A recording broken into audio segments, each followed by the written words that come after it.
My daughter's friend, Carol, both 12 years old, stole her expensive Lululemon pants. We have been family friends with Carol's family for about 4 years. Laura, my daughter, is organized and rarely misplaces things. A few weeks ago, Carol visited, and during her stay, she admired Laura's new pants. Later, Laura couldn't find the pants, and we suspected Carol might have taken them. My wife called Carol's mom, who said Carol didn't have them. Weeks passed, and Laura saw Carol wearing pants that looked like hers, with the logo cut out. We called Carol's mom again, but haven't heard back. We're unsure how to proceed, especially with a planned dinner with their family soon. Now for a few important comments. One commenter suggested that unless Carol confesses, the pants or their replacement cost are unlikely to be recovered. They advise that Carol should no longer be welcome in our home, which might harm our friendship, but is necessary to protect Laura. Another commenter recommended calling Carol's mom again to confirm if she saw the pants. If not, they suggested stepping up the rhetoric and expressing certainty that Carol took the pants. They advised rescinding the dinner invitation if the parents don't hold Carol accountable. A different commenter suggested texting Carol's mom to ask if she bought the pants for Carol, focusing on the fact that 12-year-olds don't buy $100 pants on their own. They advised giving the parents a chance to handle the situation appropriately without assuming the worst. My 12-year-old daughter's friend stole her Lululemon pants after rummaging through her dresser drawers in front of her. Then she wore them to school, where my daughter could see. When my daughter called her out, the girl cut the Lululemon logo off in hopes of hiding the evidence. We told her mom, who seemed to be putting minimal effort into resolving the situation. 3 days later, as I mentioned in my original post, we planned to have the Smiths over this past Friday night for dinner. This was just coincidental. The date was set up like a month in advance and a week or so prior to the pants disappearing. It was on a Tuesday that my wife called Carol's mom to tell her my daughter Laura saw Carol wearing her pants at school. Carol's mom made no mention of this all the way until Friday, when the family was over for dinner and she and my wife were alone chatting. The conversation went something like this. Carol's mom, so the pants. I asked Carol about them again and she said she hasn't seen them. I went through her drawers and couldn't find them. I know when stuff gets lost at my house, it's usually in a sibling's drawer. My wife, I get that. We checked every drawer in the house at this point. They're nowhere to be found. Carol's mom, did you check under the couch? We find all kinds of things there at our house. My wife, somewhat bewildered. No, pretty sure they're not there. Huh, so weird that they're just gone. It was a bit more lengthy of a conversation than that, but that was the gist of it. So at this point, my wife is just trying to process real-time what's going on, which is harder to do than you might think, especially when the whole family is over and having fun and you don't want to make a scene. So she basically just dropped it at that point. My wife and I talked about this for a long time that night. In the interest of brevity, here are the conclusions we came to. 1. Carol's mom is not taking this nearly as seriously as she should. Not just because we're out a $100 pair of pants, but because her daughter is clearly a thief and a liar, and she doesn't want to acknowledge that. 2. Carol and her mom have insufficient respect for the property of others. 3. Carol is never invited to our house again. That means the Smiths can't come over altogether again because Carol would be included. 4. The Smiths might not be in our lives anymore. We are still trying to feel this one out since their son is in our son's class, and we love him and have had no issues with him. But it will be hard to have him over without this incident stewing in our minds, so we still need to give that some time. 5. For now at least, we're calling this case closed. We talked it over at length with our daughter Laura as well. We told her that she doesn't have to cut Carol off as a friend, but she has to act under the assumption that Carol will steal from her, given the opportunity. And that mistrust is going to be a problem in maintaining the friendship.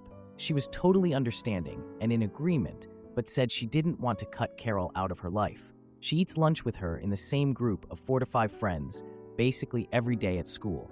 So it's not exactly an easy thing to do without a lot of drama. We also took Laura to Lululemon this weekend and bought her the same pants again. We told the clerk there about the situation, and you should have seen the look on her face. Probably looked like what you're feeling as you read this.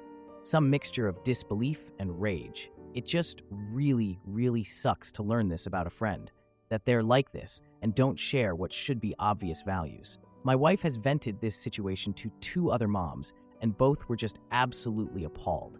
She feels bad about essentially gossiping about the Smiths, but it has been dominating our thoughts all week. And having someone validate that we aren't the crazies was really good for my wife. So now we're sort of at peace with it and letting it go. Now for a few important comments. Now that they've been back to your house, something tells me you should check under the couch. I'd hope they wouldn't be dumb enough to sneakily return the pants with a hole cut out, but you never know. I'm sorry this happened to your daughter. Personally, I think you and your wife are being too conflict avoidant and are setting a very bad example for your daughter.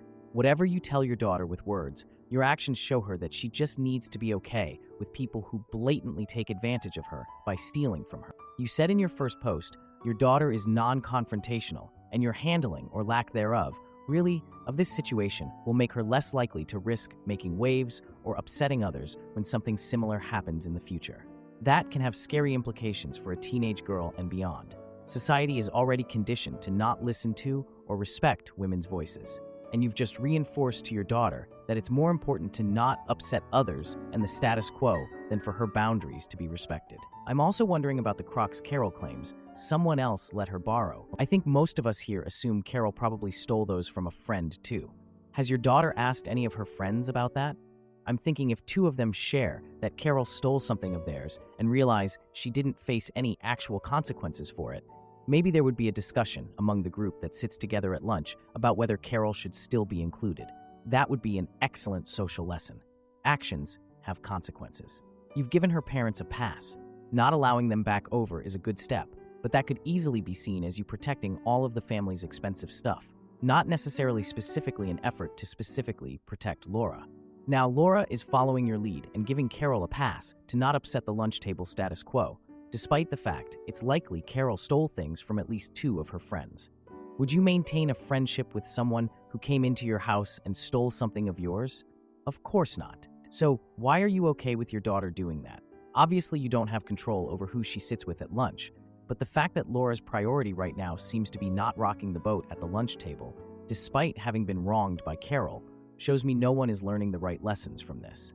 How will Laura feel if, when Carol steals from another friend, then that friend's parents take it seriously and insist their daughter no longer associate with Carol, which will break up the lunch table group? Laura's going to wonder, why were my parents okay with Carol stealing from me, but Becky's parents said it wasn't okay to do to her? Is Becky more important than I am? Is Carol? Unless you've lived it, it's very hard to appreciate the unspoken expectations of women to grin and bear it, to make ourselves small and not seem demanding or needy. Any reinforcement of that by our own parents is essentially a one-way ticket to people-pleasing and becoming a doormat. Please teach your daughter she and her boundaries matter. Any upset that results is not your daughter's fault, it's Carol's, and that needs to be made clear to Laura. Am I the idiot for telling my parents I'm done being the family's default babysitter? I am the oldest of 3 siblings. My parents divorced when I was 6 and both of them moved on. My mom remarried, had 2 kids, then divorced again. My dad has a daughter with his current girlfriend. We're a big mixed family, and we actually all get along pretty well. I love my siblings, and I help with them a lot, especially when we have family gatherings. But lately, it feels like I'm expected to do everything. My parents only really talk to me when they want something. Now I'm 3 months pregnant with my fiancé, and 2 weeks ago we had a family gathering. Like usual, I ended up watching all the kids. I didn't mind much until after dinner. I sat down with a brownie sundae when my little sister, one of my mom's kids, asked for a bite. I gave her some, but then she kept asking for more, and I ended up giving her most of it. My fiancé said, "Okay, now leave your big sister some." And my dad responded with something like, "You should realize an older sister is like a second mother, and that won't change even when she has her own kids." That hurt a little. I had really wanted that dessert, but I gave it up for my sister anyway. And hearing my dad basically say that I'll always be expected to take care of everyone, even when I have my own baby, just hurt.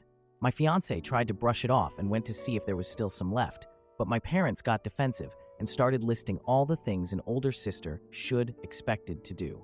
I snapped and told them they've never really treated me like a daughter, just someone who's expected to help out all the time. I immediately regretted it and apologized, but my mom grabbed my sister and didn't talk to me for the rest of the night. My dad didn't say anything, but now he barely responds to my texts.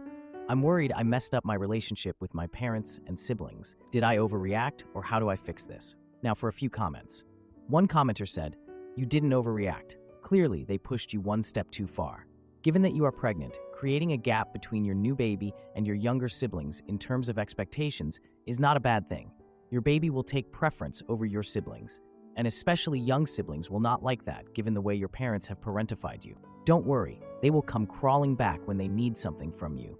This little game is just intended to have you feeling guilty and get you back into line so that they can continue to put upon you." I replied, "Thanks for this. You're probably right.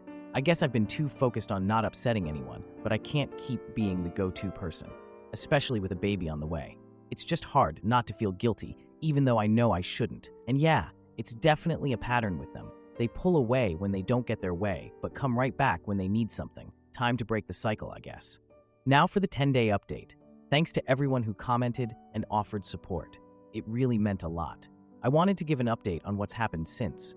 2 days ago, my dad called and said he was going to visit, but then changed his mind and asked if we could meet somewhere instead. When I showed up, my mom was with him, not sure why he didn't mention that. My dad actually tried to listen and understand me, but my mom didn't really let me get my point across. It was so hard to explain how I've been feeling recently and how it's been like this for years. I was only 9 when my first sibling was born. He's 14 now, and I honestly can't remember if I've been able to act like their daughter since then. Every time I tried to explain how draining this has been, my mom would jump in with, "It was just a brownie. I mean, for God's sake, it's not about the dessert." Eventually, I just excused myself and went home. After that conversation, I think I've made up my mind to go low contact with my mom. It's going to be incredibly hard, more than I can even explain. I've always said yes and put my family first, but with my own little family on the way, I don't want to bring these problems into everything. My fiancé has been really supportive and said he's with me no matter what I decide. To answer some of the comments, my fiancé and I don't live with my parents. We have our own apartment and are working on building our first house.